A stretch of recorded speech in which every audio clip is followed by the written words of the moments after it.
नमस्कार दोस्तों, आपको रोहन क्लास में आपका स्वागत है। जैसे कि 10th बोर्ड 2023 में जो पूछा गया क्वेश्चन है साइंस का, उसका हम डिस्कशन आपको हम पार्ट 1 में फिजिक्स के डिस्कशन करवाएंगे।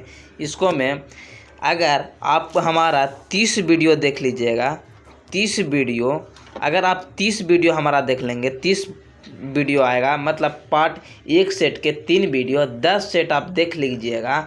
अगर उससे क्वेश्चन 90% प्लस नहीं रहेगा तो आप हमको वीडियो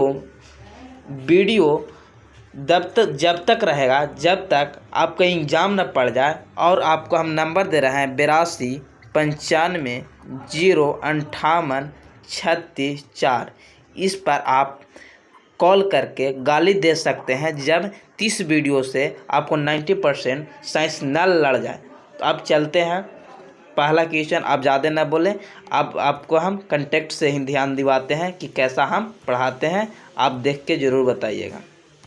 देखिएगा पहला क्वेश्चन, आपको हम क्लास में ही याद करवा देंगे, ये वादा हम करते हैं। निम्नलिखित में से किसका अपवर्तनांक अधिक होता है? अपवर्तनांक सबसे ज़्यादा जो सबसे कठोर रहेगा, सबसे कठोर होगा, कठोर समानुपाती होता है सघनता। कोची सघनता, मतलब अपवर्तनांक किसका ज़्यादा होगा? जो सबसे ज़्यादा कठोर होगा। तो आप ही बताइए, एगो जल है, एगो शीशा, एगो हवा है, एगो हीरा है। तो हीरा तो सबसे ज़्यादा कठोर हो जाएगा, तो इसका अपवर्तनांक सबसे ज़्यादा होगा। सबसे कम किसको हो जाएगा? सबसे कम पूछता था हवा के, क्योंकि सबसे कम होगा। कम कैसे होगा? क्योंकि सबसे कठोर थोड़ी है। इसको मैं जेने ऐसे हम ताली बजाएंगे तो हवा आ जाएगा, तो अपवर्तनांक इसका कम होगा। और आपको बता दें, हीरा के 2.4 अपवर्तनांक होता है, 2.4 अपवर्तनांक होता है। चलिएगा नेक्स्ट क्वेश्चन, इसको देखिए। अवतल दर्पण की फोकस दूरी क्या होती है? देखिए, अवतल दर्पण एक ऐसा होता है, आप क्वेश्चन नहीं देखिए, हम जो लिखता है उसको पर भी ध्यान रखिएगा। जब जो लिखते हैं उसको पर भी ऐसी 90% नहीं लड़ेगा। जो क्वेश्चन हम बताए हैं उसको भी ध्यान रखिएगा, तब ये क्वेश्चन थोड़ी लड़ जाएगा। अवतल दर्पण की फोकस दूरी, तो अवतल दर्पण की फोकस दूरी कैसे? इधर में ऋणात्मक होता है, इसे ऐसे आप पढ़ते हैं तो इधर ऋणात्मक होता है, इससे पॉजिटिव होता है, नीचे माइनस होता है, ये प्लस होता है। तो इसी प्रकार बताइए, इधर कुछ है माइनस में होगा तो माइनस में होगा, तो इसका फोकस अब तक कहाँ होता है? माइनस में। एफ होता है, सी होता है, इन्फिनिटिव होता है। तब फोकस कहाँ हुआ? माइनस में। तो ऑप्शन नंबर ये हो जाएगा ऋणात्मक। अब यही पूछता अवतल में, यही पूछता उत्तल, अवतल तो पूछ दिया, और यही पूछता उत्तल में, तो उत्तल के फोकस ये तरफ होगा और ये तरफ कुछ ही होता है। मैथ तो आप जानते होंगे, धनात्मक होगा, मतलब धनात्मक होगा। ऑप्शन नंबर, अगर उत्तल का पूछता तो धनात्मक होता, और अवतल का पूछ रहा तो ऋणात्मक होगा। चलिएगा नेक्स्ट क्वेश्चन। आपको बता दें कि अवतल में वास्तविक प्रतिबिंब और आभासी प्रतिबिंब सब बनता है। आभासी वास्तविक सब बनता है, और इसको में केवल आभासी बनता है, उत्तल में केवल आभासी बनता है। चलेगा नेक्स्ट क्वेश्चन। अब इसको बताइए, किसी लेंस की मुख्य फोकस की संख्या कितनी होती है? लेंस है तो एक अवतल लेंस बनाते हैं, एक अवतल लेंस, और एक बनाते हैं उत्तल। एक हम उत्तल बनाए, ये उत्तल हो गया और ये अवतल हो गया। इसको में फोकस एगो F1 होता है, 2F1 हो गया, जिसको C बोलेंगे। एक होगा 2F2, और फिर एक बनेगा 2F2 बनेगा। तब फोकस एगो E हो गया फोकस, ये C2 हो जाएगा सेंट्रल 2, और ये हो गया फोकस। यानी 2 गो फोकस होता है, अवतल रहे चाहे उत्तर रहे, केवल 2 गो फोकस होता है। और प्रकाश के प्रवर्तन रहे चाहे अपवर्तन हो, उसका भी नियम 2 गो होता है। चलिएगा नेक्स्ट क्वेश्चन। दाढ़ी बनाने में कौन सा दर्पण का प्रयोग करते हैं? देखिए, दाढ़ी का है कान चेक करने में, आँख चेक करने में, दांत चेक करने में, ये सब में अवतल का प्रयोग करते हैं, अवतल दर्पण का प्रयोग करते हैं। ये सब आप ध्यान रखिएगा, ये सब तब बोलिएगा कि 90% लड़ा कि नहीं। कान में, आँख चेक में, दांत चेक में, ये सब में अवतल दर्पण का प्रयोग करते हैं। और कुछ में, हेडलाइट में, गाड़ी के हेडलाइट में, ये सब में अवतल का प्रयोग करते हैं। और एक होगा उत्तल। उत्तल में बाकी, उत्तल में कुछ में, उत्तल में साइड मिरर में, गाड़ी के आप देखते होंगे मोटरसाइकिल, उसको साइड में रहता है जो छोटा प्रतिबिंब बनाता है, उस साइड मिरर में प्रयोग करते हैं। और रोड लैंप में प्रयोग करते हैं। बाकी कुछों का ही 2 छोड़ाला के बाद सब में अब अवतल मारिएगा। और सौर सेल में भी प्रयोग होता है किसका अवतल दर्पण के, यानी ऑप्शन नंबर कौन हो जाएगा? ऑप्शन नंबर बी हो जाएगा, दाढ़ी बनाने में किसका? अवतल के। आपको हर क्वेश्चन के कम से कम 5 क्वेश्चन मिलेगा। अगर हम 20 को कराएं तो आपको 100 क्वेश्चन हो गया। अब समझिए, अब बिहार बोर्ड में आपको 80 को देगा, उसको हम 40 को नहीं लड़ेगा, ये कभी हो नहीं सकता है। अवतल दर्पण की फोकस दूरी एफ है, उसकी वक्रता त्रिज्या आर है, तो बीच में संबंध। तो देखिएगा, एक अवतल दर्पण है, अवतल दर्पण तो ऐसी होता है, ये हो गया फोकस और ये हो गया सेंटर को ही आर कहते हैं। तो आर बराबर कुछ होगा एफ, एगो इधर हुआ, एगो एफ हुआ इधर, तो 2f बराबर आर हो गया। और एफ बराबर क्या हो जाएगा? r/2 हो जाएगा। मतलब आर के आर पूरा हो गया और आर के आधा एफ हो जाएगा, यानी एफ बराबर r/2 हो जाएगा। अवतल का है चाहे उत्तल का है, एफ बराबर r/2 हो जाएगा। और एक दर्पण सूत्र लिख लीजिए, दर्पण सूत्र लिख लीजिए। ऐसा डिस्कशन आपको कहूँ नहीं मिलेगा, खाली option number A option number B करेगा। 1/v प्लस 1/u बराबर 1/f होता है। ये दर्पण सूत्र हो गया। चलिएगा नेक्स्ट क्वेश्चन। निम्नलिखित में से किस लेंस का अभिसारी लेंस कहते हैं? अभिसारी मतलब एक बिंदु पर अभिसारी मतलब एक बिंदु पर केंद्रित करे। तो एक बिंदु पर कौन केंद्रित करेगा? एक उत्तल है, उत्तल दर्पण हो गया, और इसको एक जगह केंद्रित करेगा। कैसे? ये फोकस आया, समांतर आया, फिर फोकस पर मिल गया, समांतर आया, फोकस पर, और इसका फोकस पॉजिटिव होता है। मतलब एक बिंदु पर किसको मिल रहा है? उत्तल लेंस। और कहेगा अपसारी। अगर अपसारी कहेगा, अपसारी मतलब फैलाने वाला, अप माने फैलाना, अब फैलाने वाला कौन? उत्तल। अवतल फैलाने वाली कौन? अवतल लेंस हो जाएगा, फैलाने वाला। चलिएगा नेक्स्ट क्वेश्चन। उत्तल अवतल में ध्यान रखिएगा, उत्तल अवतल, अवतल अवतल उत्तल हो जाता है, उत्तल अवतल हो जाता है, ए पर आप ध्यान रखिएगा। आप जिस हम कंसेप्ट दे रहे हैं उससे याद रखिए। दिस प्रकाश में किस वर्ण का तरंग दैर्घ्य न्यूनतम होता है? देखिएगा, इसका ट्रिक होता है बैजानी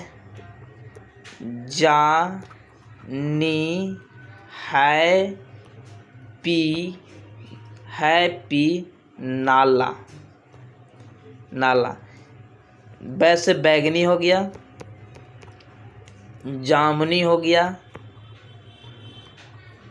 नीला हो गया, नीचे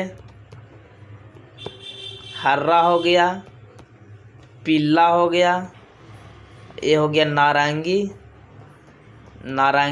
और लास्ट में लाल। तो जब इधर से उधर जाएंगे ऊपर में बैजानी हैप्पी नाला, तो तरंग दैर्घ्य बढ़ेगा, तरंग दैर्घ्य और गति बढ़ेगा। मतलब तरंग दैर्घ्य और गति बढ़ेगा। तो सबसे ज़्यादा गति और तरंग दैर्घ्य किसको होगा? लाल की इधर में बढ़ रहा है, 1 2 3 4 5 6 कलर से करते हैं, 6 7 8 9 10 इधर में बढ़ रहा है। तो सबसे कम किसका है? बैगनी का होगा, बैगनी ऑप्शन नंबर बी हो जाएगा। अगर अधिकतम तरंग दैर्घ्य कहता तो लाल को होता, बाकी सब कम होता है बैगनी के। तरंग दैर्घ्य और वेग के बाद बाकी सब बैगनी के कम होता है। आप इसको याद रखें, लाल के तरंग दैर्ध्य सबसे ज़्यादा होता है। चलिएगा नेक्स्ट क्वेश्चन। तारों को टिमटिमाने वाली प्रकाश की किस घटना को दर्शाता है? अगर इससे अपवर्तन परावर्तन कुछो कहे, आपको 1 नंबर कन्फर्म होगा और जुगाड़ के साथ होगा, ये आप गारंटी रखिएगा। देखिएगा, तारों का टिमटिमाना किसके कारण होता है? अपवर्तन के कारण। टिमटिमाने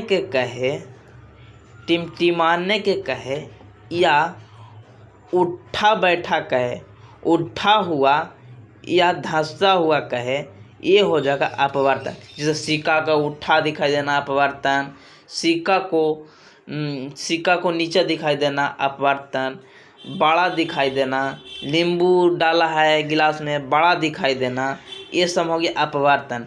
उठा हुआ बड़ा दिखाई देना या छोटा दिखाई देना किसको? अपवर्तन के कारण। प्रकीर्णन, कोई रंग के दिखाई देना, अगर रंग के बात करें जैसे सूरज को लाल दिखाई देना, अंतरिक्ष को काला दिखाई देना, ये सब प्रकाश के प्रकीर्णन के कारण हो जाएगा। और जब वन विक्षेपण के कहे तो आप प्रिज्म में वन विक्षेपण होता है, खाली प्रिज्म में वन विक्षेपण होता है। और प्रकाश के परिवर्तन के 2 नियम होता है, 2 नियम होता है, आप इससे हर समय याद रखिएगा। और एक होगा पूर्ण आंतरिक परिवर्तन, इसका ऑप्शन नंबर डी हो गया, बता दिए। और एक होगा पूर्ण आंतरिक परिवर्तन, पूर्ण आंतरिक परिवर्तन।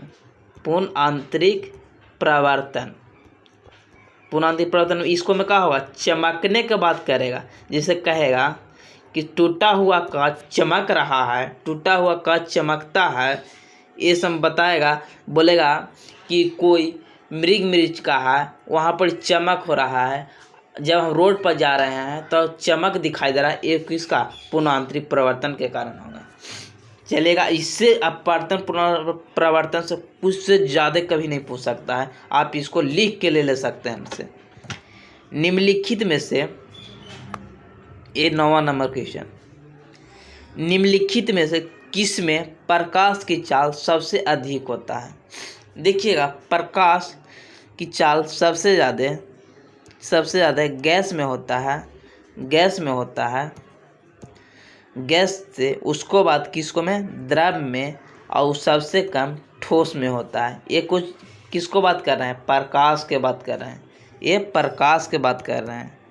और जब ध्वनि की बात करें तो सबसे ज़्यादा ध्वनि की बात करें, आवाज़ की, तो सबसे ज़्यादा ठोस में, उसको बाद द्रव में, और सबसे कम गैस में, और उसको बाद निर्वात में। और निर्वात इसको में सबसे ज़्यादा निर्वात में किसका? प्रकाश निर्वात में सबसे ज़्यादा, तब किसको में सबसे ज़्यादा? निर्वात में हो जाएगा। और यही कहता ध्वनि के चाल तो सबसे ज़्यादा ठोस में हो जाता। आप इसको याद रखिए। इसको में कोई जुगाड़, सबसे अच्छा जुगाड़ बता दिए आपको। प्रकाश में अपवर्तन कितने में? अपवर्तन का है, परिवर्तन का है, चाहिए आपको में कहे या पॉजिटिव होगा चाहे नेगेटिव आपको में परिवर्तन होगा, या मतलब 2 परिवर्तन कोई चीज़ में होगा। ऑप्शन नंबर बी हो जाएगा, 2 परिवर्तन। रासायनिक अभिक्रिया, भौतिक अभिक्रिया, ये भी 2 अपवर्तन है, यानी परिवर्तन उसको में भी 2 तरह से हो रहा है। जल विद्युत संयंत्र किस ऊर्जा को विद्युत ऊर्जा में रूपांतरित करता है? जल विद्युत संयंत्र देखिएगा, जब झरना रहता है उसको ऊपर एक डायनेमो लगा होता है, तो उसका क्या करता है? स्थित ऊर्जा को विद्युतीय ऊर्जा में डायनेमो लगाता है। जैसे झरना है तो उसको में जैसे जनरेटर हम लोग देखते हैं ना, तो जनरेटर में जैसे अच्छी लगाते हैं डीजल, इसी तरह जब झरना से पानी गिरता है तो डायनेमो लगाते, तो उसका पंखा पर गिरता है, तो पंखा घूमता है, जिससे बिजली उत्पन्न होता है, ये विद्युत ऊर्जा में रूपांतरित करता है। सौर ऊर्जा भी विद्युत ऊर्जा में, जैसे सोलर प्लेट, ये विद्युत ऊर्जा में परिवर्तन करेगा। तापीय में होगा कोयला, जैसे कोयला से हम लोग के जो बिजली मिल रहा है, हम लोग के कोयला से तापीय ऊर्जा से मिल रहा है। और नाभिकीय ऊर्जा, नाभिकीय विखंडन होता है, नाभिकीय संलयन के कारण सूर्य में हमारा मिलता है। ये सब आप हमेशा याद रखिए। कितना आपको हर क्वेश्चन में आपको 5 को बता रहे हैं, आपको ये PDF भी मिल जाएगा। आप रोहन क्लासेस ज्वाइन कीजिए, आप वहाँ PDF भी मिल जाएगा। जलता हुआ मोमबत्ती बदलता है। जलता हुआ मोमबत्ती, देखिए मोमबत्ती में 2 परिवर्तन होता है, एक होता है रासायनिक, एक भौतिक। कहेगा कि मोमबत्ती को पिघलना, मोमबत्ती को पिघलना, कुछ हो ना, पिघलना कहेगा तो भौतिक अभिक्रिया, भौतिक क्रिया। अब मोमबत्ती को जलना, ये बोला मोमबत्ती का जलना, तो क्या होगा, रासायनिक ऊर्जा को प्रकाश ऊर्जा में परिवर्तित करेगा, रासायनिक ऊर्जा को प्रकाश ऊर्जा में। अब अगर कहता मोमबत्ती को पिघलना कौन सी अभिक्रिया है, तो भौतिक अभिक्रिया। जो फिर से मिल जाए उसे भौतिक अभिक्रिया, जो ना मिले उसे रासायनिक अभिक्रिया। जैसे दूध से दही बन गया, दूध फिर मिलेगा हमको, नहीं मिलेगा, इसका मतलब रासायनिक अभिक्रिया फिर से नहीं मिलेगा। लेकिन हम बर्फ़ को गला दिए तो फिर हम बर्फ़ बना सकते हैं, ये भौतिक अभिक्रिया हो गया। चलेगा नेक्स्ट क्वेश्चन। अब इसको मैं 2 ऑप्शन था, इसको भी हम करवाते हैं। विद्युत ऊर्जा को प्रकाश ऊर्जा में ये बल्ब करता है, ये बल्ब करता है विद्युत ऊर्जा को प्रकाश। ध्वनि ऊर्जा को प्रकाश ऊर्जा में कोई नहीं करता है, ध्वनि से लाइट थोड़ी होता है। अब 2-4 को ऑप्शन और बताते हैं। एक होता है यांत्रिक ऊर्जा को विद्युत ऊर्जा में, यांत्रिक ऊर्जा के विद्युत ऊर्जा में ये कौन करता है, ये कौन करता है, जनरेटर यानी डायनेमो। और विद्युत ऊर्जा को यांत्रिक ऊर्जा में ये करता है मोटर, इसका उल्टा मोटर। इसका समानुपाती यांत्रिक ऊर्जा के विद्युत ऊर्जा में जनरेटर, और विद्युत ऊर्जा के यांत्रिक। जैसे हम मोटर में लाइन देते हैं उसके बाद घूमता तो यांत्रिक हुआ ना, तो विद्युत ऊर्जा को यांत्रिक ऊर्जा में मोटर। चलेगा नेक्स्ट क्वेश्चन। इसको देखिए, एक विद्युत सेल में धारा प्राप्त करने पर उसके सिरों में विभवांतर का मान विद्युत वाहक बल की तुलना में हो जाता है। एक सेल है, मान लीजिए एक सेल हम जोड़े हुए हैं, ऐसे ना समझ रहे हैं, ऐसे एक बैटरी जोड़ दिए, और बैटरी को हम एक बल्ब से जोड़ दिए। एक बल्ब है, बल्ब जल रहा है, आप ही बताइए जल रहा है और लाइन इसको में जा रहा है, तो लाइन किसके कारण होता है, विभवांतर के अंतर के कारण होता है। विभवांतर माने वोल्टेज में अंतर रहेगा। आप जानते हैं कि कोई चीज़ का फ्लो उच्च विभव से निम्न विभव में होता है, मतलब कोई चीज़ उच्च से निम्न की ओर जाता है तो निम्न की ओर जाता है। तभी बताइए कि एक विद्युत सेल में धारा प्राप्त करने के लिए धारा जा रहा है, ये आई जा रहा है, विभवांतर का मान विद्युत वाहक बल की तुलना में हो जाता है। जब धारा प्राप्त कर लेगा तो इसको क्या होगा, विद्युत वाहक बल है जो वोल्टेज को विद्युत वाहक बल है जो वोल्टेज को स्पीड देता है, और स्पीड होता है तो फ्लो होता है। अगर ये प्राप्त कर लेगा धारा को, तब विद्युत वाहक बल कम हो जाएगा तो फिर क्या जरूरत है, प्राप्त कर लेगा तो कम होगा तब ना रुक जाएगा। ऑप्शन नंबर बी हो जाएगा। आप इसको अच्छा से समझिए। प्रतिरोध का मान बढ़ाने के लिए प्रतिरोध को कैसे जोड़ना चाहिए, देखिएगा तार जोड़ने के लिए 2 क्रम होता है। तार जोड़ने के लिए हम आपको बड़ा में कर देते हैं, देखिएगा तार जोड़ने के लिए 2 क्रम होता है। एक होता है श्रेणी क्रम, और एक होता है समांतर क्रम। तार जोड़ने के लिए तो देखिएगा ये जुड़ता है R टोटल बराबर R1 plus R2 plus R3 सीधा। लेकिन समांतर क्रम में 1/R पैरेलल में टोटल इसको में होता है 1/R1 plus 1/R2 plus R3, ऐसी 1/R3 लगता चल जाता। अभी बताइए, एगो 1 ओम के था, एक ये भी 2 ओम के था, एक 3 ओम के था, तो इसको सीधा जोड़ेंगे तो 3 दून 5, 1 6 हो जाएगा। लेकिन इसको उल्टा जोड़ें, 1/1 प्लस 1/2 प्लस 1/3, तो ये तो कम होगा। 1 हो गया, अभी कितना हो गया, आधा हो गया तो 1.5 हो गया, और ये लगभग मतलब 2 से कम में होगा, और ये 6 हो गया। तो सबसे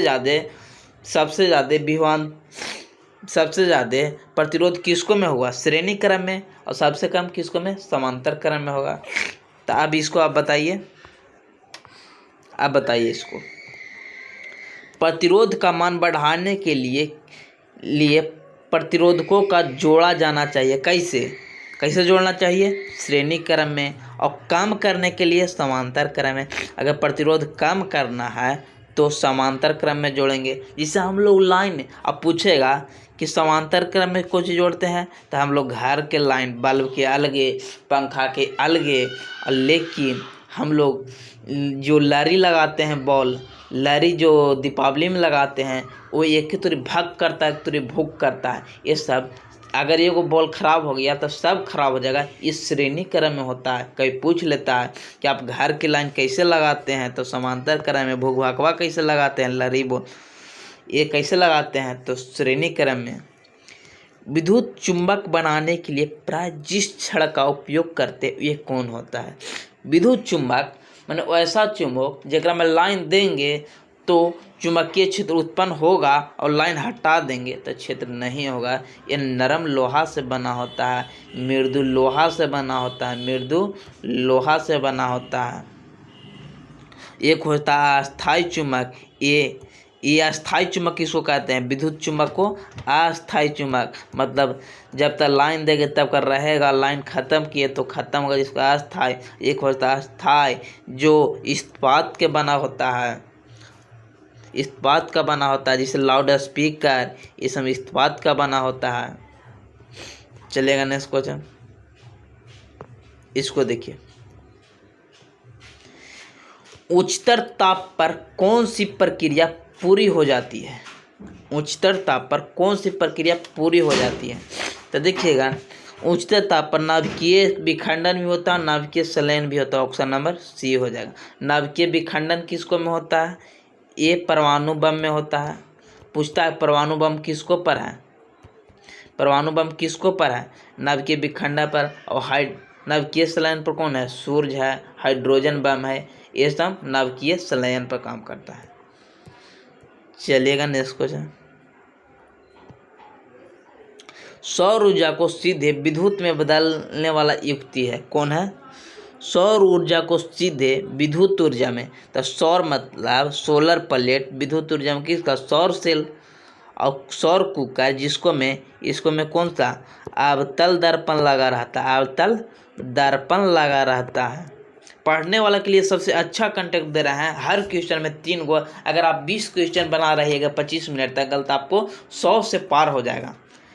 सौर कुकर में अवतल दर्पण और सौर सेल है, जो सौर ऊर्जा को विद्युत ऊर्जा में बदल देता है। और इसको में किसका प्रयोग करते हैं, सिलिकॉन का प्रयोग करते हैं। पूछेगा कौन सा धातु का प्रयोग करते हैं, सिलिकॉन का प्रयोग करते हैं। चलिएगा नेक्स्ट क्वेश्चन, इसको देखिए। पवन विद्युत जनित्र में, माने हवा विद्युत जनित्र में पवन की चाल कम से कम कितनी होनी चाहिए। अब देखे होंगे पवन चक्की जब लगा रहता है उसको कितना होगा चाल, तो स्पीड मतलब धारा उत्पन्न करेगा 12 से 14-15 किलोमीटर होना चाहिए लगभग। इसी तरह प्रकाश के चाल कहे तो 3 × 10⁻⁸ मीटर पर सेकेंड होती है। चलेगा नेक्स्ट क्वेश्चन, ये देखिए। सेल का विद्युत वाहक बल यानी वोल्टेज तो V बराबर W/Q होता है।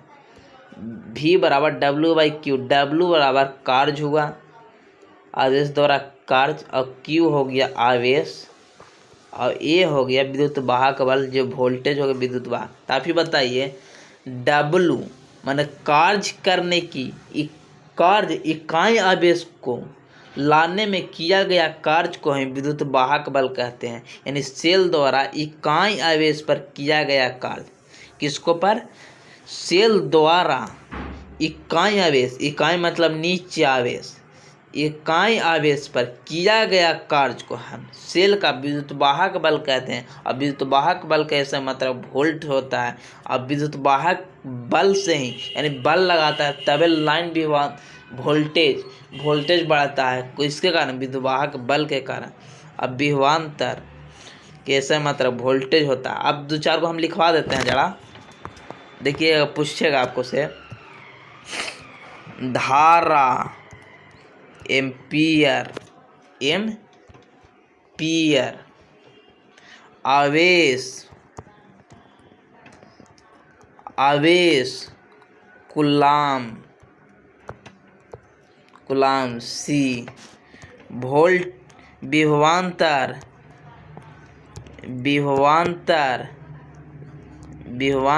Voltage volt.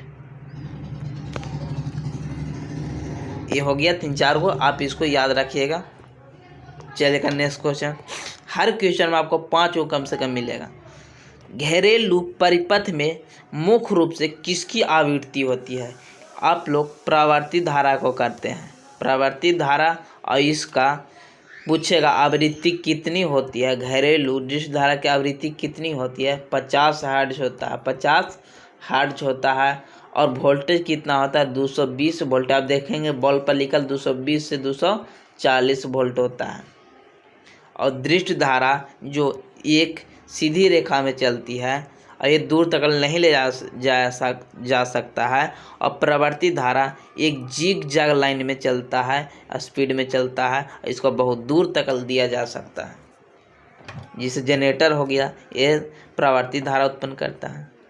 वर्ण विक्षेपण असंभव है। वर्ण विक्षेपण असंभव मतलब वर्ण विक्षेपण किसको में असंभव है। ये तो फाइबर अपवर्तन के कारण इसको में पुनःआंतरिक परिवर्तन होता है। पूछेगा ऑप्टिकल फाइबर में कुछ होता है, पुनःआंतरिक परिवर्तन के सिद्धांत पर कार्य करता है ऑप्टिकल फाइबर। इसको में किसको में वर्ण विक्षेपण असंभव है, तो इसको में तो होगा, इसको में वर्ण विक्षेपण इसको में होगा। जल में भी हो जाएगा, कांच में भी असंभव है। निर्वात में कभी नहीं, यानी निर्वात में कभी बिखरेगा, रंग नहीं बिगड़ेगा। कांच एक प्रिज्म हो गया। जल में भी आप कीजिएगा तो वर्ण विक्षेपण संभव है, टकराने के बाद अपवर्तन होगा। ऑप्टिकल फाइबर तो आप जाने का तो पुनःआंतरिक परिवर्तन के सिद्धांत पर इसको में भी काम होता है। कहें कि वर्ण विक्षेपण है जिसको में अपवर्तन भी होता है, जिसे एक माध्यम से दूसरा माध्यम में गया अपवर्तन हो गया, फिर उसी माध्यम में आ गया पुनःआंतरिक परिवर्तन हो गया, और एक संघन से विरल आ गया, इसको में भी अपवर्तन भी हुआ, वर्ण विक्षेपण भी हुआ, पुनःआंतरिक परिवर्तन तीनों हुआ। इस चलते कांच भी हो जाएगा, जल भी है और फाइबर भी हुआ। निर्वात में कभी असंभव है, मतलब वर्ण विक्षेपण नहीं हो सकता है। मेनली तो कांच में होगा, लेकिन असंभव कभी निर्वात में नहीं हो सकता है। ऑप्शन नंबर ई हिसाब से बी हो जाएगा। चलिएगा, वायु में रखा एक कांच प्रिज्म आपतित किरण को मोड़ देता है। वायु में रखा गया एक कांच है, प्रिज्म के आपतित किरण को मोड़ देता है। देखिएगा एक प्रिज्म है, आपतित है, तो ये तो विरल में है, हवा में है तो विरल हो गया। जो पतला होगा विरल, और जो सटा रहेगा घना रहेगा उस संघन होगा। तो क्या हो रहा है, जब कांच में जा रहा है तो ये आधार की ओर मुड़ रहा है कि नहीं, संघन में आ गया तो धीरे धीरे मुड़ेगा कि नहीं, तेज कोई थोड़ी चलेगा। आप सटल वाला में घना जंगल में चल जाएगा तो गते गते चलिएगा, नीचे में मुड़ के चलिएगा तो मैंने आधार की ओर मुड़ जाएगा। ऑप्शन नंबर डी हो जाएगा। आपको बता दें इसको में हम देखिएगा, थोड़ा सा हम कंसेप्ट दे देते हैं, एक क्वेश्चन इसको से पक्का रहेगा। देखिएगा, एक होता है विरल, ऊपर वाला विरल हो गया, नीचे वाला संघन हो गया। विरल मतलब हवा हो गया और संघन मतलब कांच हो गया। मतलब जो पतला होगा वो विरल होगा, जो घना रहेगा वो संघन होगा।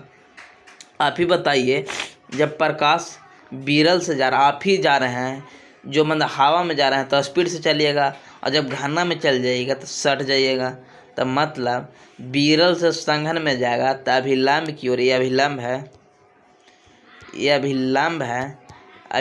है, तो अभिलंब की ओर जा रहा है, एक मतलब ये सट रहा है। तो विरल से संघन में जाए तो सटेगा, सट से संघन में जाएगा तो सटेगा, और विरल से संघन से विरल में जाएगा तो अभिलंब की ओर से बीग देगा, मतलब दूर जाएगा। अभिलंब से दूर, विरल में जाएगा तो बीग देगा, मैं अभिलंब से दूर जाएगा, और विरल से संघन में जाएगा तो सटेगा तो अभिलंब की ओर सटेगा, तो अभिलंब से नज़दीक जाएगा। आप इसको याद रखिएगा। हो गया इसका। चलिएगा, अब आपको साइंस दूसरा पार्ट में करवाएंगे। आप कैसा लगा आप ज़रूर बताइएगा कमेंट में। आपको हम कोशिश कर रहे हैं कि 30 वीडियो में आपको 90+% से का 90%, 99% लड़ा देंगे, ये दावा है। आप नंबर लिख लीजिए हमको 82 95 058 36 4। आप इसको पर कॉल करके आप वो तैयारी कर सकते हैं, एग्जाम सेंटर निकलते ही कर सकते हैं। आपको हम कहते नहीं करते हैं, आपको लग गया होगा 30 मिनट में। कैसा लगा, कुछ महसूस हो रहा होगा। चलेगा। जय हिंद, जय भारत। सब्सक्राइब कीजिए और लाइक कीजिए, शेयर कीजिए।